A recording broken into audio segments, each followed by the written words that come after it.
கிறிஸ்துவுக்குள் அன்பானவர்களே, நம்முடைய நாட்டினுடைய 77வது குடியரசு தினத்தை கொண்டாடக்கூடிய இந்த தருணத்திலே உங்கள் அனைவருக்கும் குடியரசு தின நல்வாழ்த்துதலை தெரிவிப்பதிலே மகிழ்ச்சி கொள்ளுகிறேன்.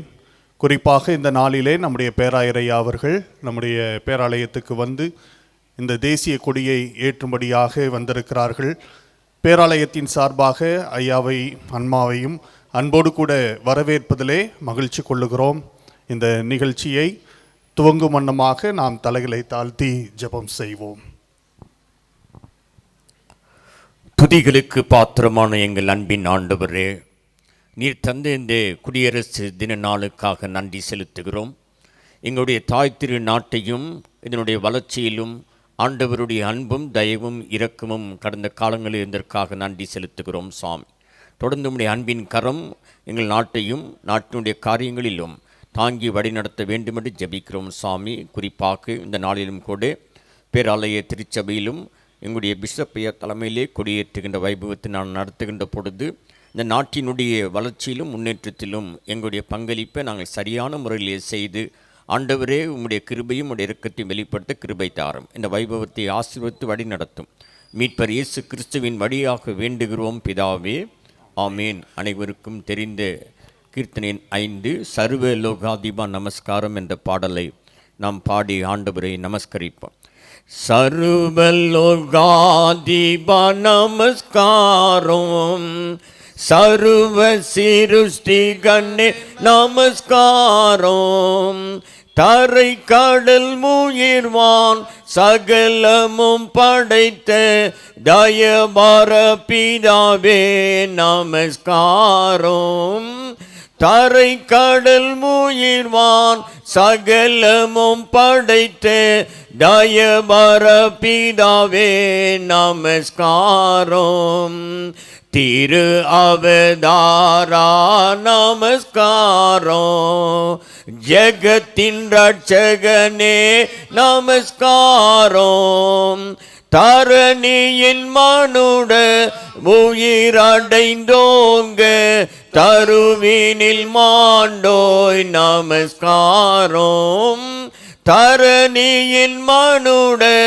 உயிரடைந்தோங்க தருவினில் மாண்டோய் நமஸ்காரம், பரிசுத்த ஆவி நமஸ்காரம், பரம சர்க்குருவே நமஸ்காரம், அருபியாயடியார் அகத்தினில் வசிக்கும் அரிய சித்தே சதா நமஸ்காரம், அருபியாயடியா அகத்தினில் வசிக்கும் அரிய சித்தே சதா நமஸ்காரம், முத்தொடிலோனே நமஸ்காரம், மூன்றிலொன்றோனே நமஸ்காரம், கர்த்தாதி கர்த்தா கருணை சொரூபா நித்ய திரியேகா நமஸ்காரம், கர்த்தாதி கர்த்தா கருணை சொரூபா நித்ய திரியேகா நமஸ்காரம். நம்முடைய பேராயரையா அவர்கள் ஒரு சில வார்த்தைகள் நம்மோடு கூட பகிர்ந்து கொள்வார்கள்.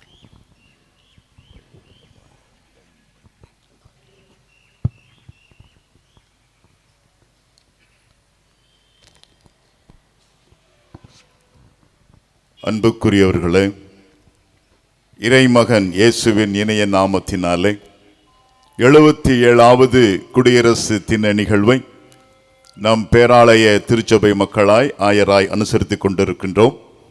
தொடர்ந்து நாட்டினுடைய செயல்பாடுகள் நாம் அறிந்து கொண்டுதான் இருக்கிறோம். சுதந்திரம் அடைந்தோம், ஆனால் ஒரு கேள்விக்குறி எழுந்து கொண்டே இருக்கிறது. சுதந்திரம் பெற்றிருக்கிறோம், ஆனால் சுதந்திரமா வாழ்கின்றோமா என்ற கேள்வியை நான் பதிய வைக்கிறேன். ஏனென்றால் அடிமைத்தனத்திலிருந்து நாம் மீட்டெடுக்கப்பட்டு சுதந்திர காற்றை நாம் சுவாசித்துக் கொண்டிருந்தோம். தொடர்ந்து ஒவ்வொரு காலகட்டத்திலும் சுதந்திர வேட்கையோடு செயல்பட்ட காலங்கள். ஆனால் நம்மை ஆட்சி செய்கின்றவர்கள் ஒருவேளை மீண்டுமாய் அடிமைத்தன வாழ்வு வந்துவிடுமோ என்று ஒரு பயம் கலந்த சூழலிலே இன்றைக்கு அனைத்து மக்களும் வாழ்ந்து கொண்டிருப்பதை நாம் உணர்ந்திருக்கின்றோம். ஒருவேளை குடியரசு என்பது மக்களால் தேர்ந்தெடுக்கப்பட்டு மக்களுக்கென்று ஒரு சட்ட திட்டங்களை அமைத்து மக்களாட்சி என்பதை பறைசாற்றுகின்ற நிகழ்வுதான் இந்த குடியரசு என்று அமைந்திருக்கிறது. 1949 ஆண்டு டாக்டர் அம்பேத்கர் அவர்கள் தலைமையிலே நமக்கென்று ஒரு சட்ட நிகழ்வு வரையறுக்கப்பட்டது. 11 மாதங்கள் நாடாளுமன்றத்திலே அந்த விவாத பொருளாக அது இருந்தது. 11 மாதங்களுக்கு அப்பாற்பட்டு 1949 ஆண்டிலிருந்து 29ஆம் தேதி நடைபெற்ற அந்த நாடாளுமன்ற நிகழ்விலே இதற்கு ஒப்புதல் வழங்கப்பட்டதாக வரலாற்று சுவடுகள் பதிய வைக்கப்பட்டிருக்கிறது. 11 மாதங்கள் சட்ட நிகழ்வு நமக்கென்று இந்திய தேசத்துக்கென்று ஒரு சட்டத்தை வகுத்து கொடுத்த டாக்டர் அம்பேத்கர் மட்டுமல்ல, அவரோடு இணைந்த 7 குழுவினர்கள் இணைந்து இந்த சட்ட நிகழ்வை அமைப்பதற்கு ஒரு குழுவாக அமைக்கப்பட்டதாக அதில் நான் படித்தேன். காலங்கள் செல்ல செல்ல அந்த 7 பேரும் ஏதோ ஒரு காரணத்துக்காக விலகி கொண்டதாக சொல்லப்படுகிறது. தனி மனிதனாக தனி அறையிலே அமர்ந்து அவர்கள் இந்த சட்ட நகல்வை வடித்து கொடுத்தார் என்று நாம் அறிந்திருக்கிறோம்.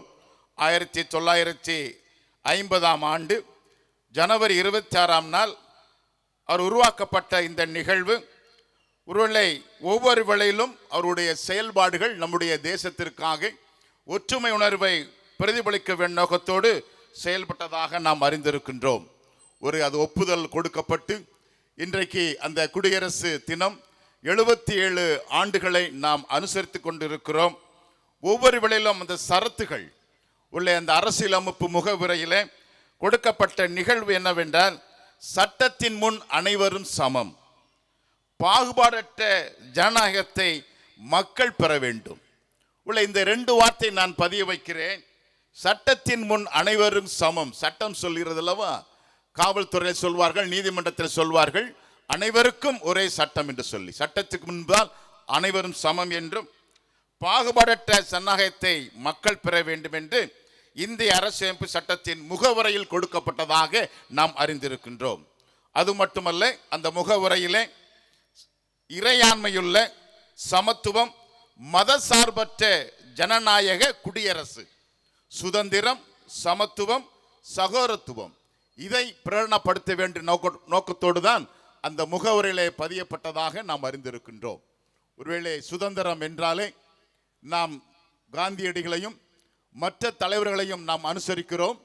ஆனால் குடியரசு என்றால் அந்த குடியரசுக்கு வித்திட்ட சட்ட நகலை, நம்முடைய சட்டத்திட்டங்களை கொடுத்த டாக்டர் அம்பேத்கர் அவர்களை நினைப்பது ஒரு சாதிய பாகுபாடாக அறிந்திருக்கின்றோம். ஒருவேளை அதற்கு அப்பாற்பட்டு இன்றைக்கு இந்திய அரசியலமைப்பு சட்டத்திலே சட்டத்திட்டங்கள் அனைவருக்கும் சமம் என்ற நோக்கு, பாகுபாடற்ற தன்மையை பெற்றுக்கொள்ள வேண்டும். நம்முடைய இந்திய தேசம் மதசார்பற்ற ஒரு தேசம் என்பதை அறிகின்ற நிகழ்வை நாம் அறிந்திருக்கின்றோம். அதோடு இணைந்துதான் ஆமோசுடைய தீர்க்கனுடைய புத்தகத்தை எடுத்தேன்.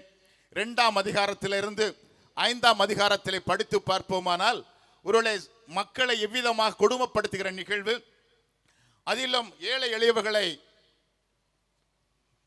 ஏழைகளை அந்த 2 காலனிகளுக்கு விற்கின்ற நிகழ்வு, ஒவ்வொரு கொடுமையாய் பார்க்கின்ற பொழுது இதைத்தான் ஆண்டவர் வெறுக்கின்ற ஆண்டவராய் இருக்கின்றார்.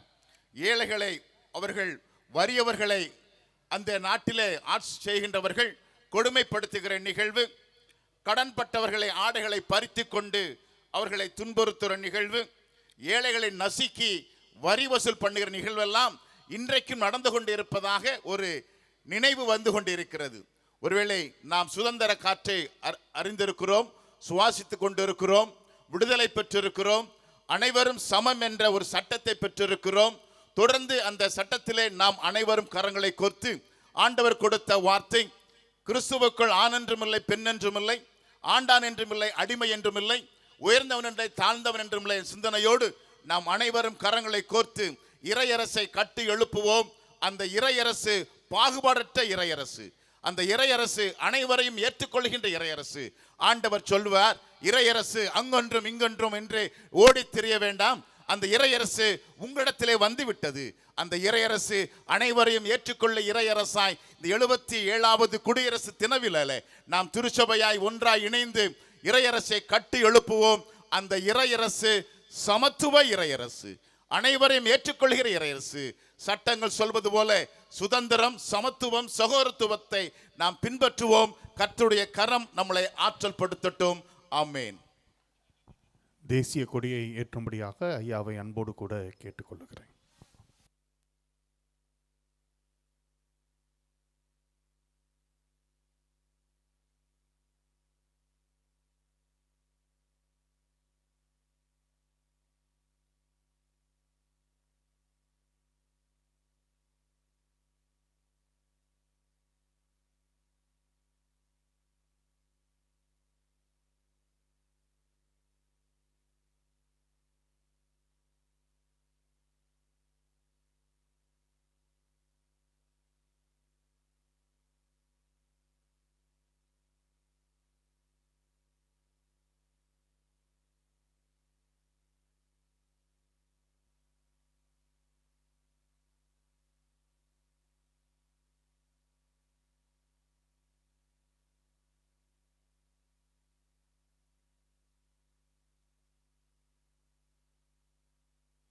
கொடிப்பாடல்.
நிறைவு ஜெபம். ஜெபம் செய்வோம். எங்களை நேசிக்கிறதான அன்பின் ஆண்டவரே, இந்த நாளுக்காக நாங்கள் நன்றி செலுத்துகின்றோம். இந்த நாளிலும் கூட நாங்கள் எங்களுடைய ஒற்றுமையை வெளிப்படுத்தும் வண்ணமாக இந்த நாளிலும் கூட நாங்கள் ஒன்றிணைய ஆண்டவர் பாராட்டின தயவுக்காக நாங்கள் நன்றி செலுத்துகின்றோம். இந்த நாளிலும் கூட எங்களுடைய டீச்சர் வழியாக கேட்டுக்கொண்ட சத்திய வார்த்தைகளுக்காகவும் நாங்கள் நன்றி செலுத்துகின்றோம். தேசப்பற்றுக்காக நாங்கள் நன்றி செலுத்துகின்றோம். இந்த நாளிலும் கூட எங்களுடைய தேசத்திற்காக நாங்கள் ஜெபிக்கின்றோம். ஆமாண்டவரே, சூழ்நிலைகளை ஆண்டவர் அறிந்திருக்கின்றீர். அந்த சூழ்நிலைகள் வழியாக எங்களை பயணிக்கும்படியாக ஆண்டவர் எங்களுக்கு வாய்ப்பினை தந்திருக்கின்றீர். நாங்கள் ஒன்றிணைந்து மற்றவர்களோடு கூட இணைந்து நாங்கள் வாழ கர்த்தர் எங்களுக்கு கிருபைகளை தாரும். இந்த நாளிலும் கூட எங்களை தாழ்த்தி அர்ப்பணிக்கின்றோம். இந்த ஆண்டு எங்களுக்கு ஆசீர்வாதமாகவும் சமாதானமாகவும் அமைய ஆண்டவர் எங்களுக்கு கிருபைகளை தர வேண்டும் என்று கூட எங்கள் ஆண்டவரும் இரட்சகருமான இயேசு கிறிஸ்துவின் வழியாக மிக தாழ்மையோடு வென்றோம். அன்பின் ஆண்டவரே, ஆமென். நம்முடைய கர்த்தராய் இயேசு கிறிஸ்துடைய கிருபையும் பிதாவாகிய தேவனுடைய அன்பும் பரிசுத்த ஆவியான சமாதானம் பராமரிப்பும் இன்றும் என்றும் சதா காலங்களிலும் நிலைத்து நிற்பதாக. ஆமேன். யாவரும் சேர்ந்து சொல்வோம். என் ஆத்துமாவே கர்த்தரை ஸ்தோத்திரி, என் முழுமை பரிசுத்த நாமத்தை ஸ்தோத்திரி. என் ஆத்துமாவே கர்த்தரை ஸ்தோத்திரி, அவர் செய்த சகல உபகாரங்களை மறவாதே. ஆமென். தேசிய கீதம்.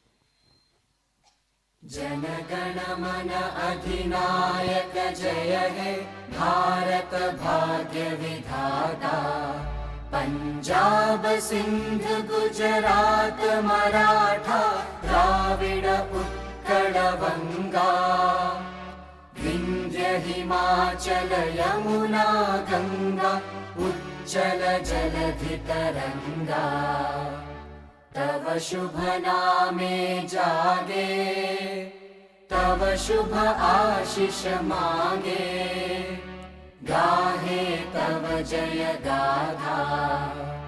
जनगण मंगलदायक जय हे भारत भाग्य विधाता, जय हे जय हे जय हे जय जय जय जय हे।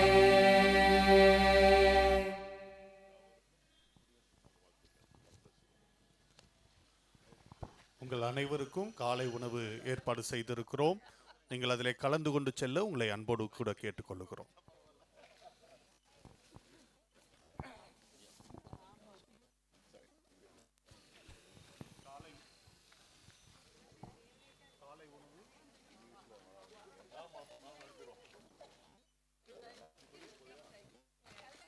காலை உணவு ஆலயத்தின் பின்புறமாக இருக்கக்கூடிய இளையோர் திருச்சபை ஹாலில் ஒழுங்கு செய்யப்பட்டிருக்கிறது. ஜூனியர் சர்ச் ஹாலில் ஒழுங்கு செய்யப்பட்டிருக்கிறது.